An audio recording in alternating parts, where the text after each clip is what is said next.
Well, good morning. Kissing it. Good morning. We'll make out with the mics and then we'll do our podcast. That's perfect. There we go. All right. So here's the thing. I could introduce you, but that'd be boring. So introduce yourself. I'm Amanda, owner of 573 Studio in Columbia, Missouri. That's it. That's it. Woo! How long have you done there? I've been there 4 years, but I'm going on 16 years behind the chair. But you own the one. Mm-hmm. What is it called again? 573 Studio. Okay. Is that your like area code? Yeah. Okay, cool. Generic name. No, honestly, it makes sense. For a long time, my Instagram was like Sarah435 because I was like, couldn't think of anything else. So I totally get it. But I like 573 better than 435. It's fine. It's a mouthful. It is. Okay, cool. So, why don't we talk about, let's rewind all the way back to, what'd you say, you opened it 4 years ago? Mm-hmm. Is that when you started COVID. MBR? Oh, COVID. Yeah. So when did you start MBR? Year before that. Cool. So what kind of brought you to a space where, because if you've been doing hair longer, obviously you opened your own space during COVID. So that was a big jump. Yeah, that was a big jump. Before that, I was in, I still rented, but I was in a salon of like 9 women renting. So what kind of made you decide to, after you took NBR and started that whole thing, did you have like a mindset shift where you were like, you know what, I'm just going to open my own space? Or did it take a minute? No, there was a lot going on. I mean, we all remember that was not the greatest time in the world. Trying times. Right. So there was a lot going on, and I really didn't know for sure if the salon owner was even going to open back up. Oh. We weren't sure if she was just going to be done. Yeah. Because her husband had a lot of health issues. So that's scary. That was like, okay, well, I thought about moving to Columbia, which is a bigger city next to the small town that I live in. So I thought that would be a good idea, and the time just fit. It just fit. And I feel like when things come easy like that, and the decision's made for me, so I just do it. Because if I don't, I'll miss that. I'll miss it. It's like get on the bus or miss it and wait for the next one. And sometimes it's 5 years before the next one comes. So, let's say, 10 years ago, would you have had the right, mindset, space, and, capacity to open the salon? No, because my mindset was, I'm at grandma stage now.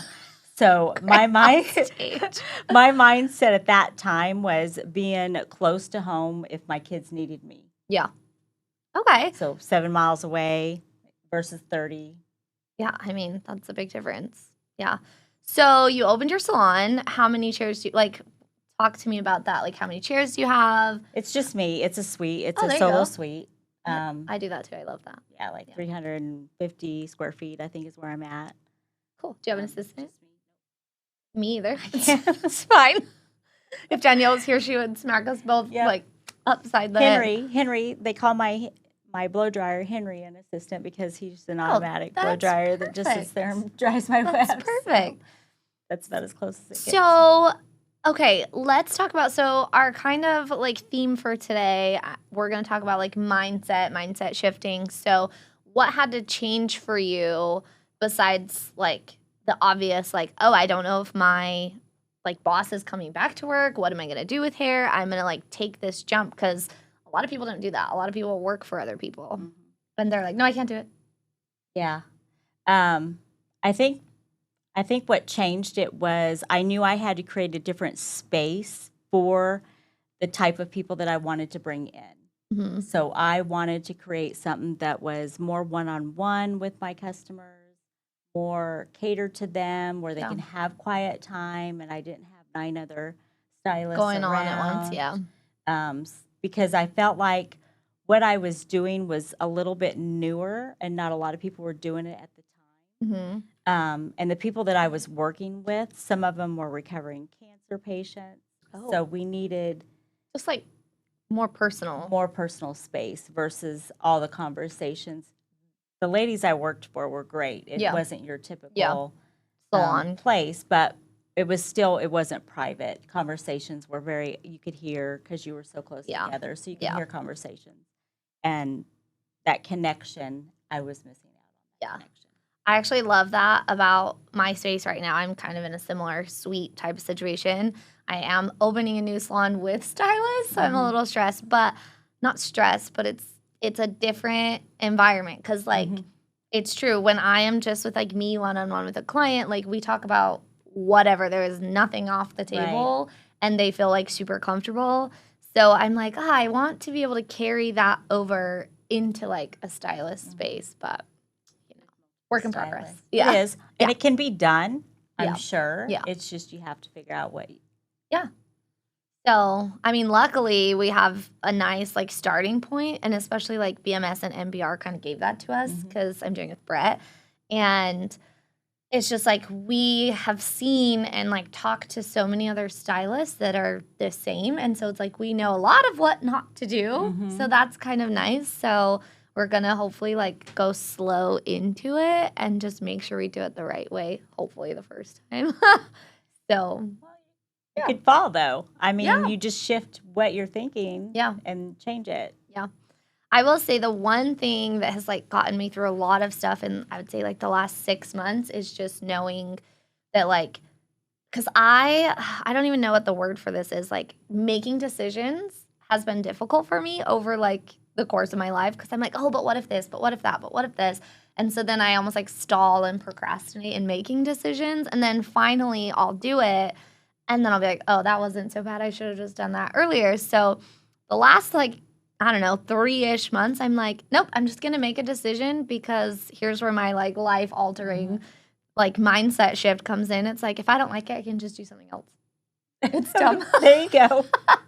Which is so stupid, but it's like, oh, I can make a decision. And if I don't like that, I'll just change my mind. Right. I'll do something different. And you're allowed to do that. Yeah, but I don't think a lot of people know that. Yeah. Like you're allowed to change your mind. You're allowed to do something different. You don't have to stick with it. Yeah. Just as long as you know, like, but I feel like when you're in those like pockets of creativity, like that's when like for you, where you're saying like the window opened for you. And that's true. Like a window only opens like so often. So if you're not quick on your feet making decisions, like you'll miss that. Yeah. And so like there's been a few things that I'm like, ugh, if I would have just decided to do it when I wanted to, none of that would have happened. What is that saying? Shit or get off the bus. But, yeah, basically. Well, I hope you're not shitting on the bus. No. I was going to take that somewhere where I should not have gone. Anyways, cool. Okay, so how has, I mean, opening in COVID, that was a very trying time, and it's still open, still successful, probably even more so than it was a few years ago. So kind of talk to me about like what your mindset has been like. Have you had hard things come up? Has like difficult decisions where you're like, nope, I just like it's a mindset thing versus like a logical thing? Well, I think because I had a business and was running it, it was booth rental, but it was still mine, so I still had to keep track of it. Yeah. The thing that was different wrapping my head around is how the rent worked and the lease and that kind of thing. But then building it bigger, it's a little different. When you're small, there's the expenses are small. Or smaller expenses. Those are nice. Then when you get to do more expensive stuff, the expenses are higher. Yeah. So keeping like stock hair is more expensive. Keeping track of it's more expensive. You can't turn around and lose 10 wefts. No. Because that's a lot of money. Yeah. Well, and you have more people like counting on you because if somebody comes in and they're like, oh, I want new wefts, you're like, well, I just accidentally threw 10 away and lost them yesterday, so I have none for you. I ordered some, but where did I put them? Yeah. So just keeping track of things. How has like your business, I'm always so curious to know this about people. Like I find people so fascinating sometimes. Like when you decided, because I feel like when you make really big shifts in your life, it affects everything. So like your personal life, are you married? I'm like, yep. I'm like, let me peek and see. Yeah, like with your married life, with your kid life, with your relationship with like friends and family changes, like did you have anything with that you're just like, oh, I did not see that coming? Yeah, because I dive in and I focus on one thing and I forget, okay, I'm married. I need to I forgot that I was married. Whoopsie. I need to focus on that too. And then I've got kids and grandkids, so I need to not like push them aside so that I can focus on my building my business. So managing that mindset and getting in a place where, and I'm still working on it. And my husband is Work the in same progress way. for all of us. Yeah, is the same way. Just figuring out how to make that work the way it needs to work, and just getting your mind right to do it, because you can. If you're somebody that hustles, I guess is the word we say now. Yeah. But to focus in on, don't forget about the people that matter and that you care about. When the business fails, who's going to be there when you're gone? Right. So how are things like at home and with your kids? They're good. My kids are all gone. Yeah. Because they're adults. Do they live on their own? They live close, but they live on their own. Okay. Yeah, they're good. I love that. You're just like, they're great. Bye. I raised them. They're gone. Yeah. On their own. Listen, I just got to a point where all of my kids are in school all day, and I feel like I should get like a medal. I'm like, I made it. My kids are in school all day, and like during the day, sometimes I look around and I'm like, what do I do? Like, I don't have anything to do. When they go, do you like, if you don't feel good, just call me? No, I actually am like, if you don't feel good, you will stay at school. Unless you're like puking or bleeding to death, you will stay at school. That's the way it should be. Yes. Well, especially, it's funny because now as a mom, like, because when I was in school, my mom would always be like, you're fine. And I'm like, she doesn't understand. I don't feel good. But now it's like, no, you're fine. Go to school. Yep. Yep, that's right. Which is funny because it's like, but I also operate the same as a hairstylist. Like, literally, if I'm sick, I mean, unless I have COVID or something like crazy, like food poisoning, I'll still go to work because I'm like, I'm fine. Pop some zinc. Right, you're great. You're good to go. You are fine. Some lemon water. You're like, gotta make it through the day somehow. Oh, it's out. What do we say? It's allergies. It's allergies. It's allergies. Literally me. Only I'm okay. To be fair, I can't tell if I actually have allergies or if I'm sick. So I'm like, if you get sick from me doing your hair, I'm fine. I actually tell people though, I'm like, you know what? I'm not breathing in your face. I'm breathing on your hair. So you're not gonna get sick. You'll be fine. Just don't touch your hair and wipe your mouth. Yeah, you'll be fine. It'll be great. Okay, so you are a licensed artist. When did you graduate? February. Right before convention? Yep. Amazing. No, right after. I take that back. Oh. It was probably after. Oh. No, it was before. I was like, February was before. When was convention? I'm almost 50. May. My memory is not great. Oh my gosh, you look like you're like in your 30s. Yeah. Lucky. Okay. So you graduated and like talk to us, just me and then everyone listening, I guess. Because you are here still. You're in a class. Obviously, you were in a class together at this time. We just ditched class to do this. But because I know a lot of people think like, and I don't know if you got this. I know that Brett got this because she told me about it. But people are like, why are you still going? You've already graduated. Yeah. Well, the way I see education is you never know all of something ever. You just don't. There's always pieces that you get that you can tweak and make better. So you just have to continue education. Otherwise, you get stagnant in the industry, and then nobody wants a stagnant hairdresser. No, it smells like dirty dishwater. It's like, they suck. They don't even like their life anymore. Yes. Well, I feel like, too, with education, like, is if you're not going to keep going, it's like, I have this like FOMO a little bit that I'm like, well, what if something changed and I don't know, and I'm over here doing it wrong when it could be better? Yeah. Because I am a control freak naturally, and I'm just like, oh no, I have to be the best at everything or it's not good enough. It's a problem actually. But in a way, it's so nice to like come to classes all the time, even teaching classes, because I mean, you were there yesterday. I'm like, Crystal, how's my sectioning going? That's my little 10 minutes of class, because I'm like, wait, help me. So even as a trainer, I feel that I'm like, I don't know everything, and I feel like the people that feel like they know everything, like they get stagnant. Yeah. Maybe don't go to them. Yeah, it's like pool water that you're not cleaning, and it gets that weird mossy green. So if you're not continuing your education, basically you're mossy green stagnant pool water. It's perfect. I'm going to offend someone at this point. It's fine. Shock it. I'm here for it. Yeah, just put the little shock stuff in there. You'll be good to go. Might have a little extra chlorine somewhere. Okay, cool. So you love coming to education. You are licensed. You are doing all of the things. And, like, where are you going in the future? Like, do you have, like, I just don't know. You're just, like, I have no winging idea. it. Okay. Yeah, I'm winging it until I can't stand anymore. Yeah. Yeah. I feel Until my body fails me completely. Oh, my gosh. You still have, like, 50 years for that to happen. Oh, I hope so. Yeah. I mean, we talked about this yesterday. You got to carry everything for all the aches and pains. Yep, all the supplements, all the things. Got your zinc pills. Yep. Cool. So do you have like a lot more free time than you used to? I do, because I no longer do weekends. I was doing 6 days a week, and that's just exhausting. No, and I'm like, I'm out. Okay, I need to have time on the weekends. That's for my grandkids, and now I see them every other weekend. I love that. How many grandkids do you have? 3. How old are they? 10, almost 2, and 3.5 months. I was like, that sounds like the age of my kids, but I'm like 10 is a rough age. Yes, it's eye roll and yeah, my daughter she turned 11 in March, and no, I can't help at this point. I've gotten to the point where I can't even get mad. I just laugh. Mm-hmm. I'm like, you're insane.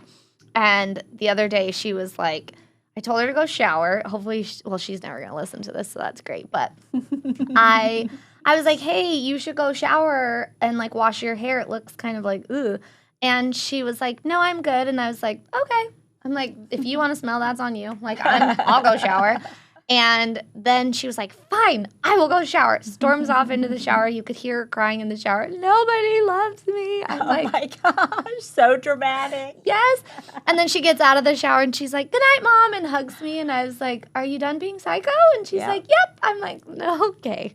Clean now, I'm good. Yep. Now that like she showered all the demons right off. All the demons of her. off. It was great. Yep, all the meanness. I feel you on that. Luckily, you're past that. I am now past you can that, just be and like, it was go home. hell. Yeah, you survived. I did. That's why you have so many zinc pills. Yep, that's right. You're like, I barely made it through. Okay, let's we'll bring it back around. That kind of got a little sidetracked there for a second. But so with I would say honestly, because I know that I experienced this for myself, but like your mindset shift allowed you to kind of make these changes that gave you the life you have. Right. Yeah, because so many women in general, they don't think they can make big changes, or they think they have to have a man supporting them to get to those big changes. Yes. But you can make the shifts you want to make and make it work for you. Yeah. You just have to figure out what's going to work to make the shifts you want to make, or what it is that you want, or what. Yeah, because sometimes you don't even know what you want. I know a lot of women. They're like, well, I don't know what I want. Do I want to own a business? Do I? Yeah, you ask them. You're like, what do you want? They're like, I don't know. No one's ever asked me that. Yeah, like, which is funny. Right. But, but because we get put to the side and. Yep.